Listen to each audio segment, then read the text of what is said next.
शुरुआत करते हैं इस बुलेटिन की। सबसे पहले बात उपचुनाव के संग्राम की करते हैं। आज सीएम भजनलाल का तूफानी चुनाव प्रचार रहने वाला है। झुंझुनू खैसर के दौरे पर सीएम भजनलाल थोड़ी देर में जयपुर से झुंझुनू के लिए रवाना हो जाएंगे। लगभग 11 बजे पहुंचने का कार्यक्रम झुंझुनू में है। सुल्ताना के खेल मैदान में जनसभा को संबोधित करेंगे। झुंझुनू से सीधे खैसर जाएंगे सीएम भजनलाल और वहां कुचेरा में जनसभा मुख्यमंत्री की ओर से की जाएगी। संवाददाता रोशन फोन लाइन पे इस वक्त हमारे साथ है। रोशन, देखिए आज धुआंधार चुनाव प्रचार सीएम का है, क्या रवानगी हो गई है झुंझुनू के लिए, क्या अपडेट? जी बिल्कुल, देखिए मुख्यमंत्री भजनलाल शर्मा कुछ ही देर में जो झुंझुनू के लिए यहाँ पर रवाना होंगे। सीएमआर से स्ट्रेट हैंगर जाएंगे, वहां से वाया हेलीकॉप्टर के जरिए मुख्यमंत्री भजनलाल शर्मा का झुंझुनू जो हेलीपैड है वहां पर जाने का जो कार्यक्रम है, करीब 10:50 के ऊपर झुंझुनू पहुंचने का कार्यक्रम है। लेकिन संभवतः जिस तरीके की जानकारी मिल रही है, मुख्यमंत्री थोड़ा लेट हो सकते हैं, करीब 10:30 बजे जयपुर से यहाँ से रवाना हो और हो सकता है कि 11:30 बजे तक मुख्यमंत्री जो जनसभा यहाँ पर झुंझुनू के अंदर रखी गई है खेल मैदान सुल्ताना में, यहाँ पर मुख्यमंत्री भजनलाल शर्मा शिरकत करेंगे।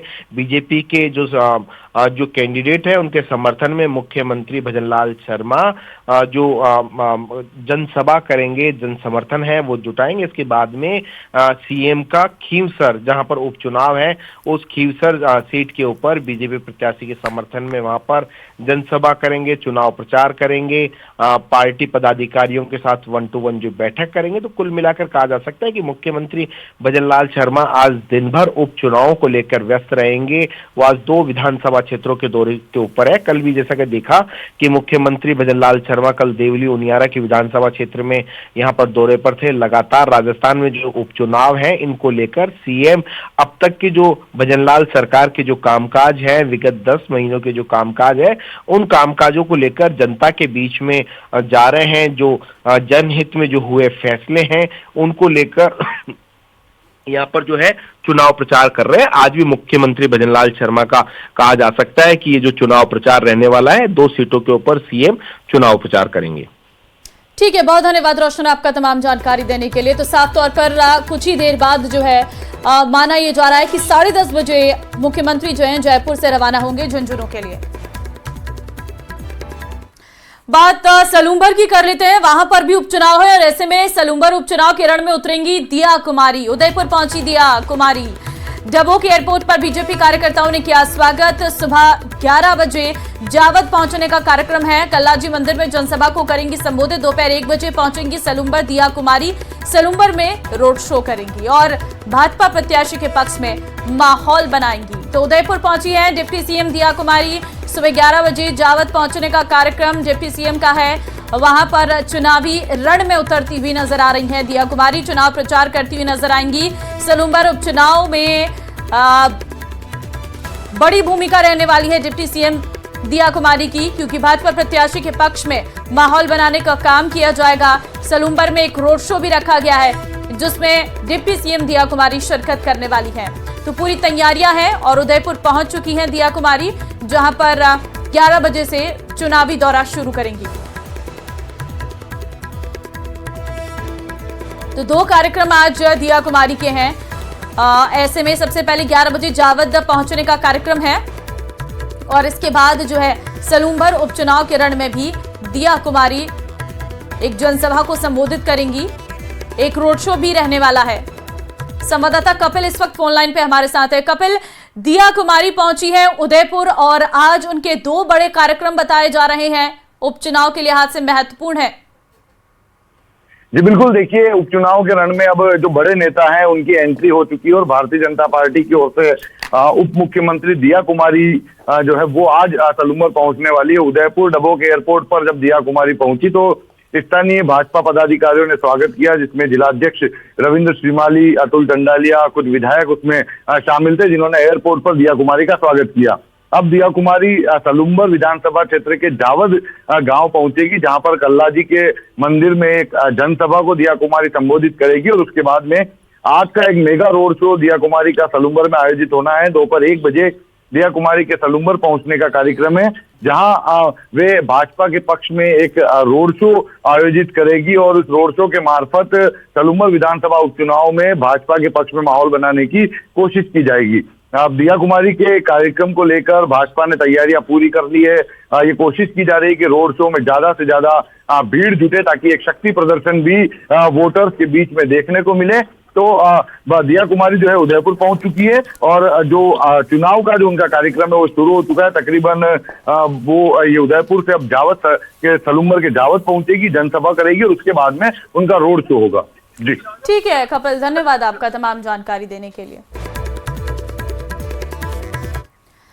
प्रदेश की 7 सीटों पर होने वाले उपचुनाव में दौसा विधानसभा सीट हॉट सीट बनी हुई है। इस सीट पर एक और बीजेपी से किरोड़ी लाल मीणा के भाई जगमोहन मीणा हैं, दूसरी तरफ कांग्रेस के डीसी बैरवा मैदान में हैं।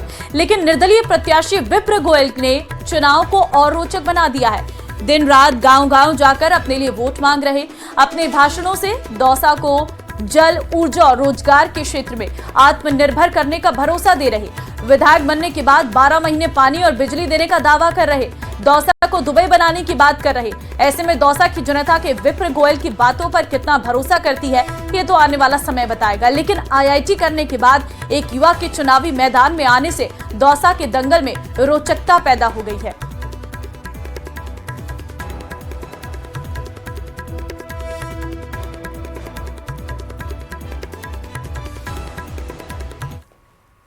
चुनावी मौसम में नेता जनता के बीच वोट मांगने के लिए अलग अलग अंदाज में पहुंचते हैं और इस बीच दौसा में कैबिनेट मंत्री किरोड़ी लाल मीणा अपने भाई के लिए जनता के बीच वोटों की भीख मांगते नजर आए हैं।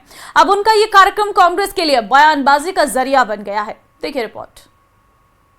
जो सरकार में है कुछ देने की हैसियत रखते हैं। कितना ही बड़ा व्यक्ति हो, भाग्य बताता मतदाता ही होता है। सब कुछ देने के लिए है, वो खुद भिक्षा मांगने को आज हर मतदाता के दरवाजे पर भीख मांगने निकला हूँ। वो गली गली में घूम रहे हैं तो मानना तो आपको पड़ेगा ही ना।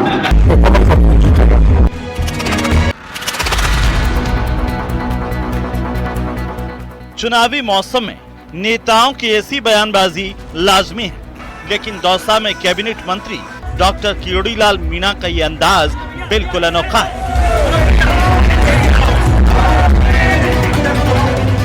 अपने भाई के लिए जनता के बीच वोट मांगने पहुंचे किरोड़ी लाल मीणा एक हाथ में कमंडल लिए थे तो दूसरी तरफ सीने पर भिक्षामदेही कार्यक्रम का बैनर लगा रखा था। अब डॉक्टर किरोड़ी के भिक्षामदेही कार्यक्रम पर कांग्रेस चुटकी ले रही है। पीसीसी चीफ गोविंद सिंह डोटासरा ने दौसा में कांग्रेस प्रत्याशी के चुनाव प्रचार के दौरान कहा कि मैं यहां की जनता को सैल्यूट करता हूं जिसने एक मंत्री को इस हालत में ला दिया। जो सरकार में है कुछ देने की हैसियत रखते हैं, जिनके पास सब कुछ देने के लिए है वो खुद भिक्षा मांगने को आपको मान गया, आपको सलूट करता हूं, प्रणाम करता हूं। अब तो मंत्री हैं, पूरे प्रदेश में 700 सीटों में जाने चाहिए, वो गली गली में घूम रहे हैं तो मानना तो आपको पड़ेगा ही ना। डॉक्टर किरोड़ी लाल मीणा पर चुटकी लेने वाले गोविंद सिंह डोटासरा ने सभी 7 सीटों पर जीत का दावा किया। मुरारी लाल मीणा की तारीफ करते हुए डोटासरा ने कहा कि वे चाहते तो अपने परिवार के लिए टिकट मांग सकते थे, लेकिन उन्होंने पार्टी कार्यकर्ता को टिकट दिलवाया। ये चुनाव डीसी बैरवा नहीं लड़ रहा है, ये चुनाव मुरारी लाल मीणा आपका एमपी आपका नहीं लड़ रहा। गौरतलब है कि दौसा में कांग्रेस के दीनदयाल बैरवा का मुकाबला बीजेपी के जगमोहन मीणा से होगा और जगमोहन मीणा कैबिनेट मंत्री डॉक्टर किरोड़ी लाल मीणा के भाई हैं। ऐसे में वे अपने भाई की जीत के लिए दौसा में जमकर पसीना बहा रहे हैं, जनता से अलग अंदाज में वोट मांग रहे हैं। Bureau report, news 18 Rajasthan.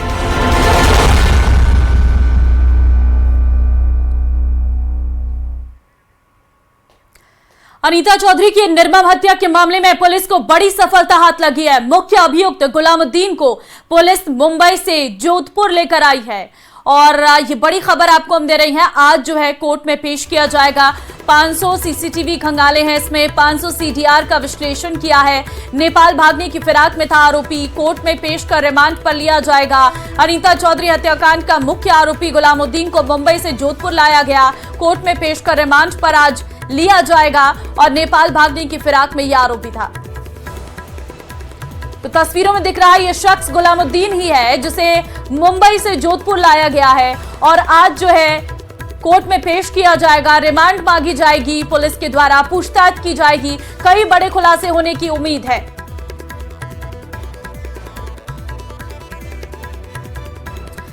तो आज से 9 दिन पहले जब ब्यूटिशियन अनीता चौधरी की निर्मम हत्या की थी, तब से गुलामुद्दीन फरार था और गुलामुद्दीन की तलाश में पुलिस इधर उधर कई जगह पर भटकती रही, लेकिन आखिरकार नेपाल भागने की फिराक में गुलामुद्दीन मुंबई पहुंचा था और मुंबई से अब जोधपुर लाया गया है गुलामुद्दीन। बड़ी सफलता यहां पर पुलिस को लगी है। अब पूछताछ की जाएगी गुलामुद्दीन से और देखना होगा क्या गुलामुद्दीन राज खोलता हुआ नजर आएगा। 500 सीडीआर का विश्लेषण किया गया और सीसीटीवी फुटेज खंगाले गए, तब जाकर गुलामुद्दीन की गिरफ्तारी हुई है। अनीता के मर्डर के बाद से ही परिवार जो है वो लगातार धरने पर बैठा हुआ था और मुख्य आरोपी की गिरफ्तारी की मांग कर रहा था। और ऐसे में अब जब मुख्य आरोपी पुलिस की गिरफ्त में है तो देखना होगा कि ये क्या राज खोलता है। आखिर क्यों मर्डर किया गया, क्या इसके पीछे का कारण था, कितने लोग शामिल हैं, इन सभी चीजों पर पर्दा हटता हुआ नजर आएगा। आज कोर्ट में पेशी है तो महत्वपूर्ण रहने वाला है कितने दिन की रिमांड कोर्ट के द्वारा दी जाती है गुलामुद्दीन की, ये भी देखना होगा।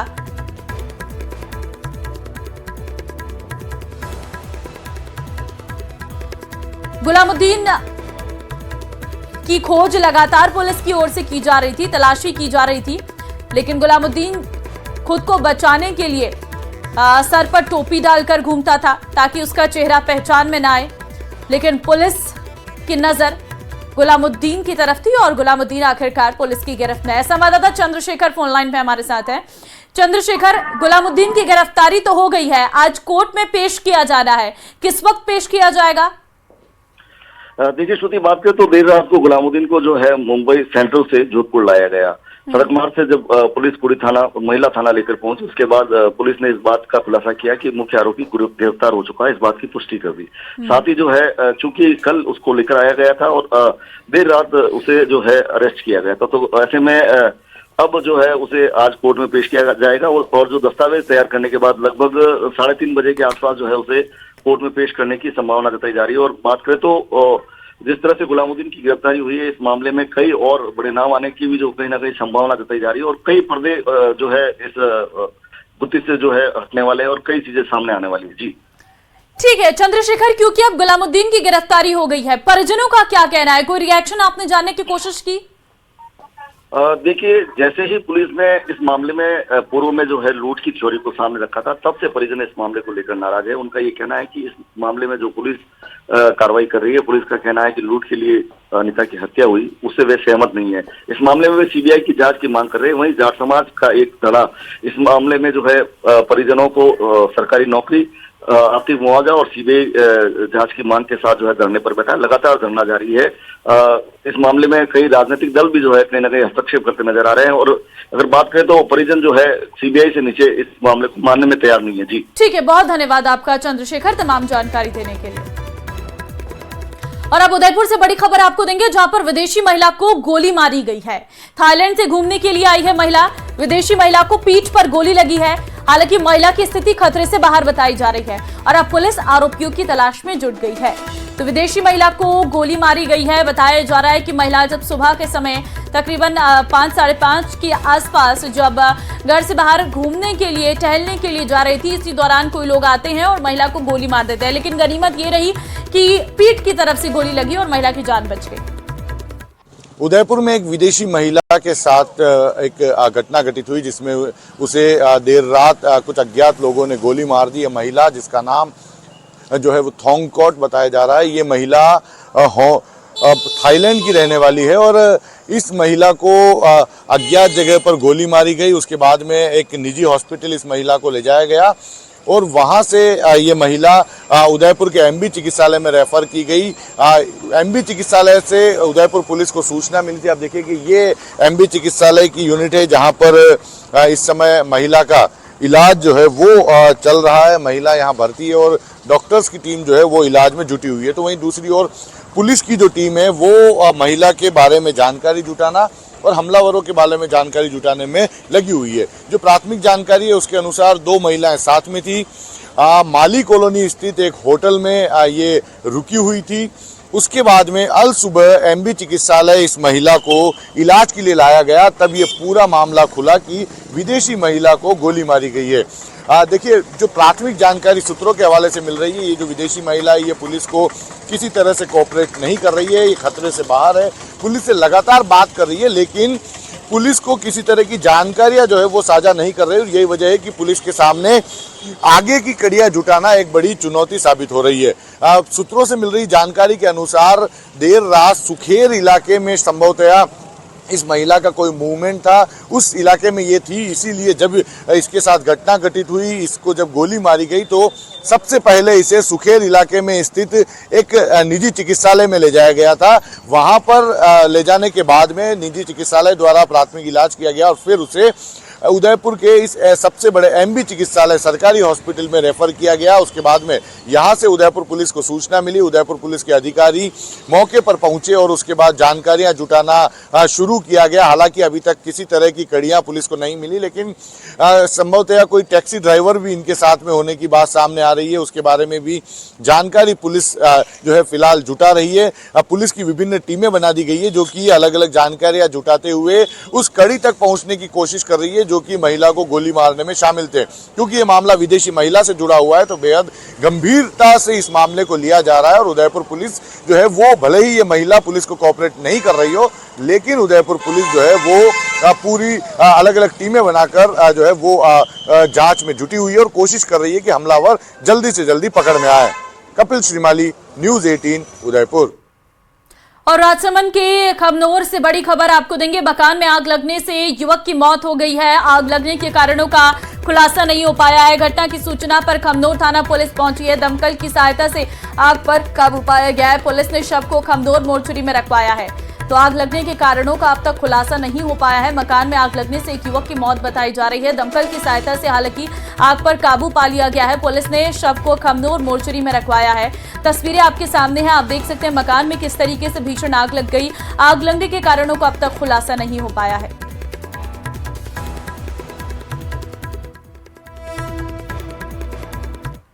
बारां जिले के शाहबाद कस्बे के पास बीती रात राहगीरों को पैंथर दिखा है। NH 27 से घाटी उतरने वाले रास्ते पर पैंथर दिखा है जिसका कार चालक ने वीडियो मोबाइल में कैद कर लिया, जिसमें करीब 5 मिनट तक पैंथर बड़े आराम से एक ही जगह बैठता नजर आ रहा है। आपको बता दें कि शाहबाद घाटी में पैंथर की मौजूदगी को देखते हुए लेपर्ड कंजर्वेशन रिजर्व घोषित किया गया था, लेकिन यहाँ संरक्षण को लेकर कोई भी काम नहीं किए गए, जिसके बाद से लोग यहाँ लेपर्ड सवारी करने की मांग कर रहे हैं।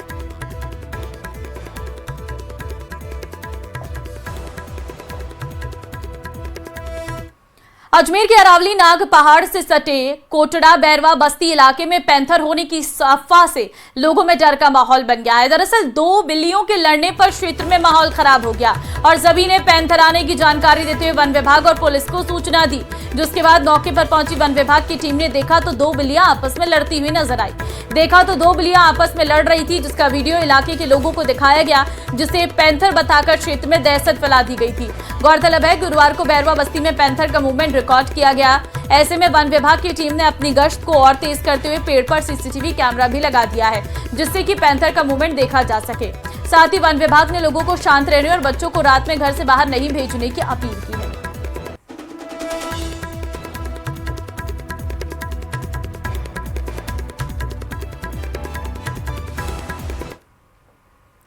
प्रदेश के सरहदी जिले श्रीगंगानगर अनूपगढ़ में आज मौसम का मिजाज बदला हुआ नजर आया और आज इस सीजन का पहला कोहरा देखने को मिला। आज सुबह से ही श्रीगंगानगर जिला मुख्यालय सहित अनूपगढ़ जिले के घरसाना रावला में कोहरा देखा जा रहा है। ग्रामीण क्षेत्रों में ये कोहरा घना है, जिससे वाहन चालकों को भी परेशानी होती दिखाई दे रही है। इस सीजन का ये पहला कोहरा है, तो ऐसे में लोग इस कोहरे का स्वागत करते हुए दिखाई दे रहे। आप तस्वीरों में भी देख सकते हैं, लोग काफी खुश भी नजर आ रहे।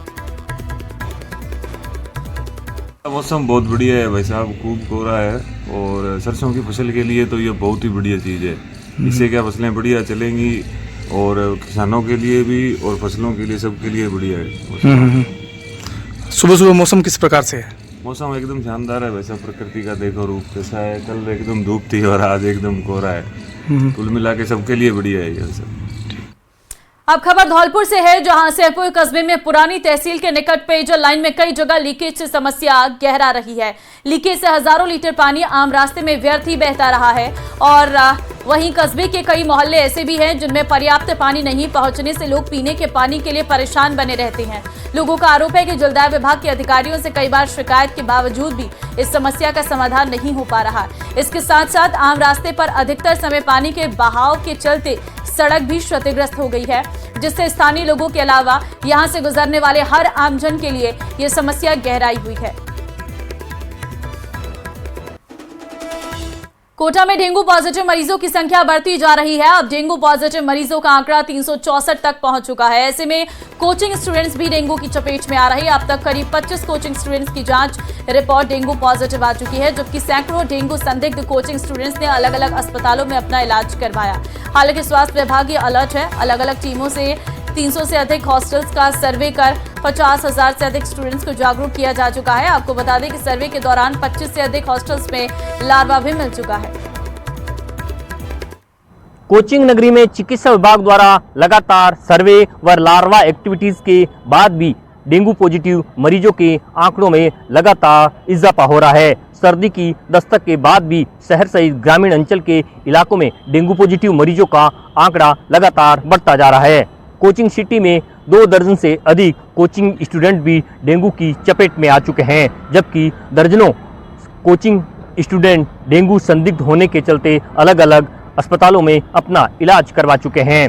शहर सहित ग्रामीण अंचल के इलाकों में लगातार सर्वे व लार्वा एक्टिविटीज के बाद भी तमाम प्रयासों के बावजूद भी कोटा में डेंगू पॉजिटिव मरीजों के आंकड़ों में गिरावट नहीं आ रही है। हालांकि चिकित्सा विभाग लगातार सर्वे कर न केवल लार्वा एक्टिविटीज कर रही है, बल्कि नोटिस थमाकर लोगों को डेंगू की रोकथाम के लिए जागरूक भी कर रही है। लेकिन फिलहाल डेंगू पॉजिटिव मरीजों के आंकड़ों में लगातार बढ़ोतरी देखी जा रही है।